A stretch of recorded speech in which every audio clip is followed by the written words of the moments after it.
I'm back with my color restoration series. I haven't forgotten about it. Halloween just got in the way. In this video, I'm going to try to improve the color on some of my old photos. These photos are from the 1960s and 1970s.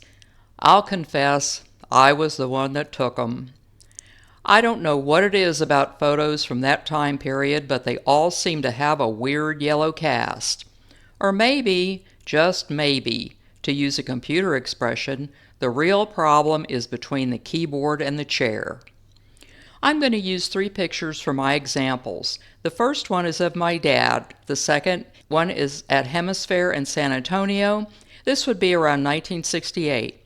And the third is of my grandmother. My goal here is also to use previous things I've learned and have put in other videos. I'll start with my dad. The first thing I'm going to do is to duplicate this layer so that we will have a layer to look at in order to compare both of them. Now, looking at this picture, it not only has a color problem, but it has a little bit of a tilt to it. So I'm going to go up to the crop tool, punch straighten, and then I'm going to use this gas wall heater as my reference point and draw a line like that, and so it'll straighten a little bit. Now I'm going to put it a little bit more, and so once I have everything, I'm going to punch apply. Now the gas heater is straight, so this is a little bit better, but the door jamb back here is still tilted. So the way I'm going to remedy this is to select the perspective tool and then select show grid and then adjust this to where the door jamb, both the door jamb and the wall heater are in the same line. So once I'm done with that and that looks okay, then I'm going to select apply on that one. I unselected the background that I'm going to compare it to because when I do that, we're going to see that what happened when we did the perspective and I moved it over, I have all this stuff out here, so I'm going to have to trim that off. And so all I'm going to do is I have a lot of space to do this with, so I'm just going to cut that down and maybe up a little bit and then click apply, and then I'm going to have that picture. Now we're going to get to the color. So what I'm going to do is to go down here, and this little pie thing says adjustments, and I'm going to select adjustments. The adjustment that we're going to be using is the curves adjustment. So here's your curves adjustment. In this histogram, we have 3 main colors. We have a red, green, and a blue. These 3 colors represent the primary colors of the image and are the colors that we'll be adjusting. In the menu that's marked Master, right here, we'll look at the drop down, and we have a red, green, and a blue and an alpha. We're not going to worry about the alpha. So we're going to be adjusting each channel. So the first one I'll pick is the red one.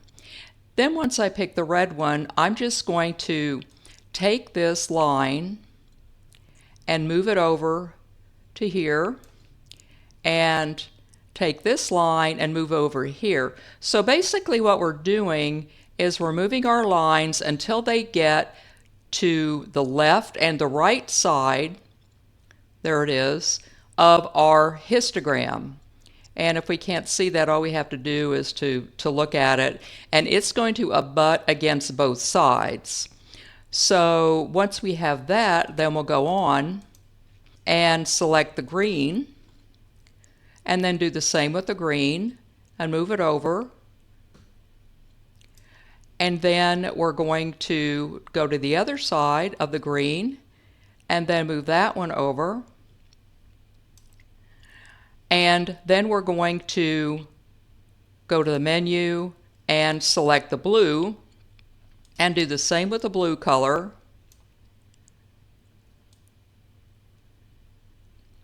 until we get there. And as you can see, that looks a lot better.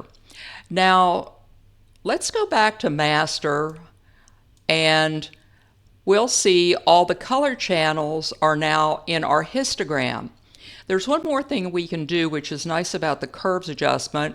This white line right here, we can adjust the contrast. So if I click on it, I can either make this lighter or make this darker depending on what I want. I'm not going to change it that much. And I have an advantage. I really know what color that wall is supposed to be. It is that yellow color. It's not just because it's faded or the picture's faded or anything like that. So I think I'll adjust it to there. And of course, when you're doing your own pictures, you can elect to adjust it any way you want. Once we get it done, I'm going to close that out, and then I'm going to undo the curves adjustment. And so that was the way it was before. This is the way it was after. And as you can see, this is a lot better.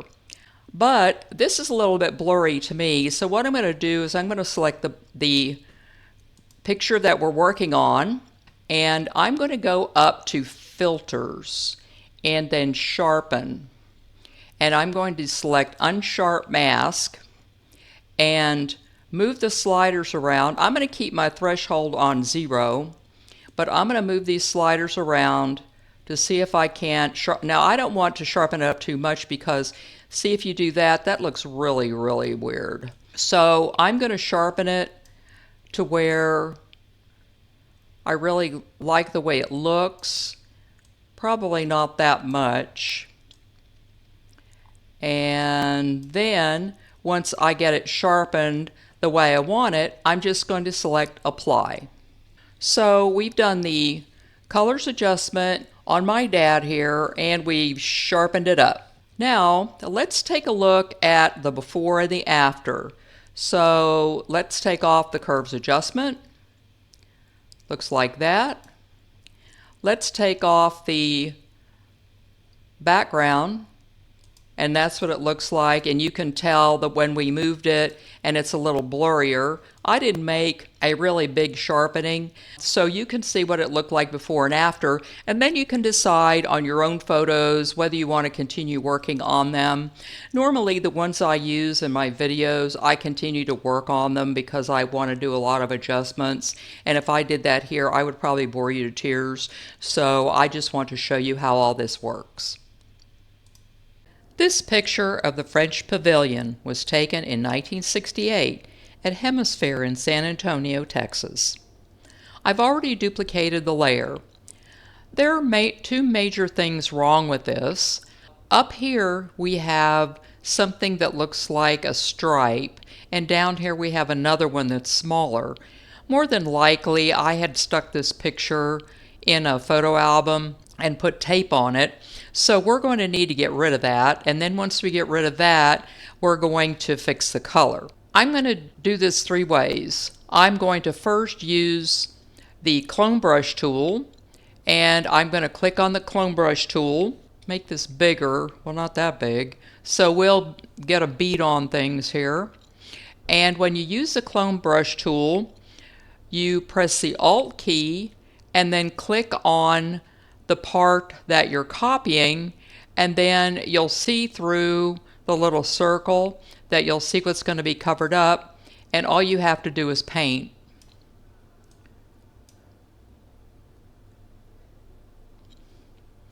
Now I don't know why, but see that little crosshair over there? That really shouldn't be over there. And because of that, what the crosshair is it's showing you, see when the crosshair goes over there, what that looks like right there? Well, I don't really want that. So I'm going to take another sample and then paint over this. It's probably a good idea if you take multiple samples, that's Alt and click, and then you'll be able to clone this out here, Alt and click, and then paint over this like that. And before you click down, you'll be able to see through that you're really getting what you want to get.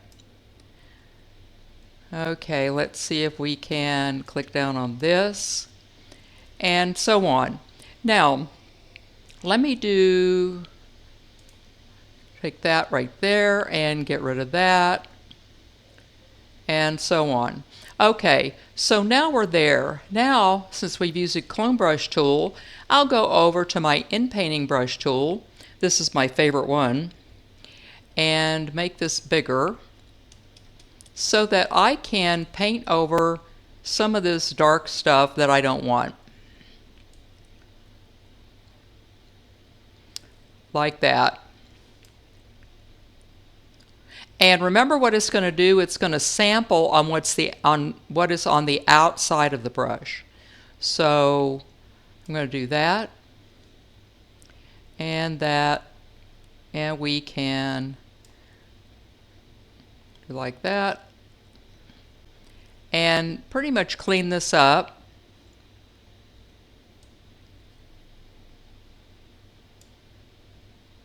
Like that. Now, the last thing I'm going to do is to, and I might as well get rid of that. Now I'm going to go down here, and I have this thing down here that I want to get rid of. So let's see if we can just get away with using the in-painting brush tool. If we can't, we'll find out really quickly that we've got to go and clone it. So I'm just painting over this. And a lot of times when you do the edges, the in-painting brush tool doesn't work as well as it could. But in this case it did, so we're going to stick with that. And then I'm going to go back up here and select the paintbrush tool and go up here and click on the color picker and take a sample of this right here and then paint over it so we can smooth all this stuff out, so that we have a nice even surface. I was trying to remember what the weather was like on this day, but that was a long time ago. So, I mean, I think I was only 12. So I don't remember too much about what it was like that day. Okay, so now we have this much done, and we're going to zoom back out. Not that far. Okay, now we can do the color. So with this selected, we'll go up and do what we did before. Select curves, go over here where it says master, pick our reds and pull the reds in, and over here and pull the reds in. Whoops, not that far. And then go to our next channel, which is green. Pull our green line in until it hits the histogram, and then pull the other side in until it hits the other part of the histogram. And then the last one is blue. And we'll pull this in to there and pull this in to there. And now we have that. Now we can go back and take a look at what all of our colors look like, and that's what it looks like. I do remember this pavilion, it being really, really pink. So probably now that we're going to go over here to check our contrast, we might want to lighten this up. Well, not that much. No, it needs to be lightened up a little bit. And because all this, I remember, was really, really pink. So let's see. Sometimes if you go down this way, you can go up and down the line and it will change it. Okay, I think I'm going to keep it just like that. And I'm going to go with that.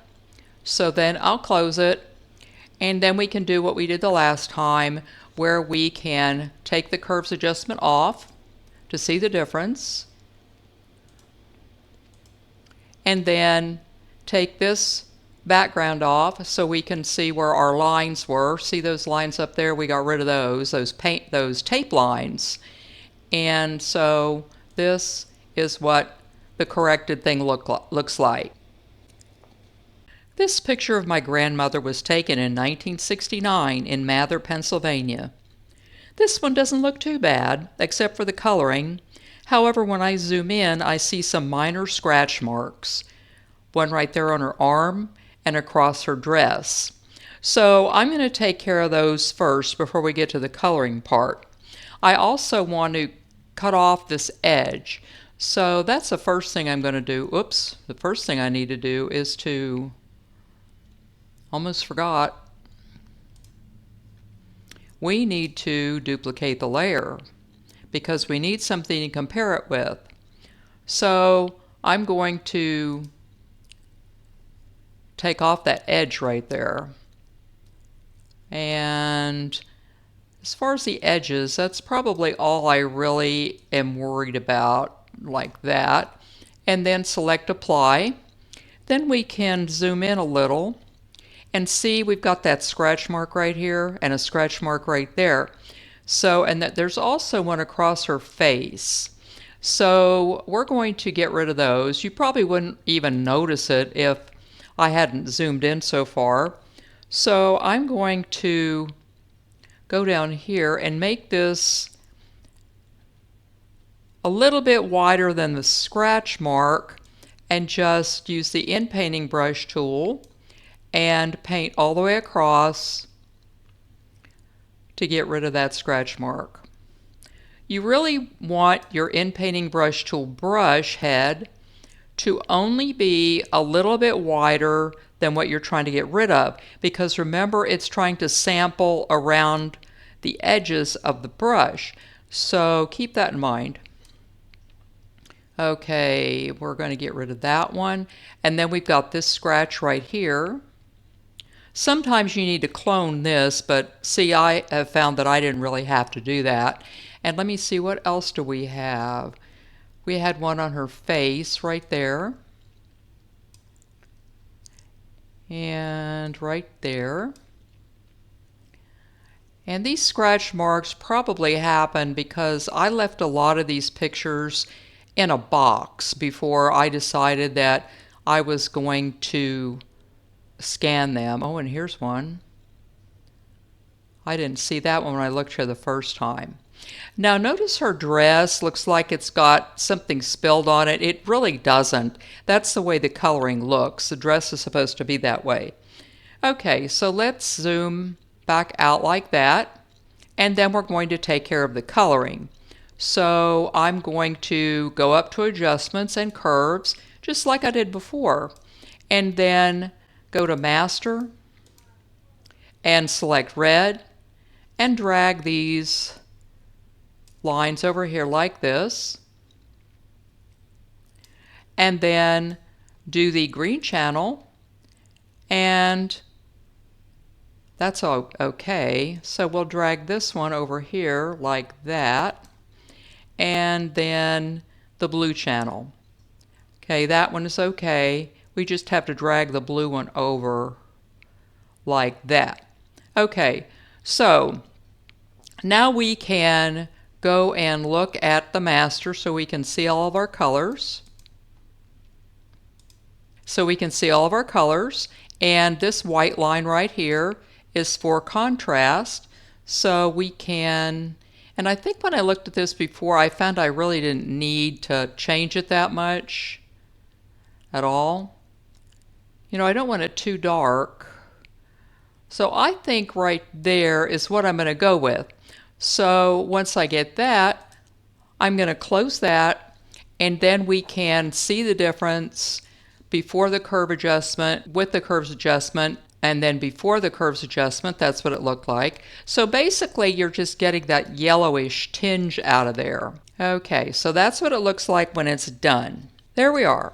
3 examples of using the curves adjustment for color correction on old photos. The curves adjustment covers a multitude of sins, so drag out those old discolored photos and give this a try. Remember to like, subscribe, and ring that notification bell. Check out my Buy Me a Coffee webpage for my latest posts.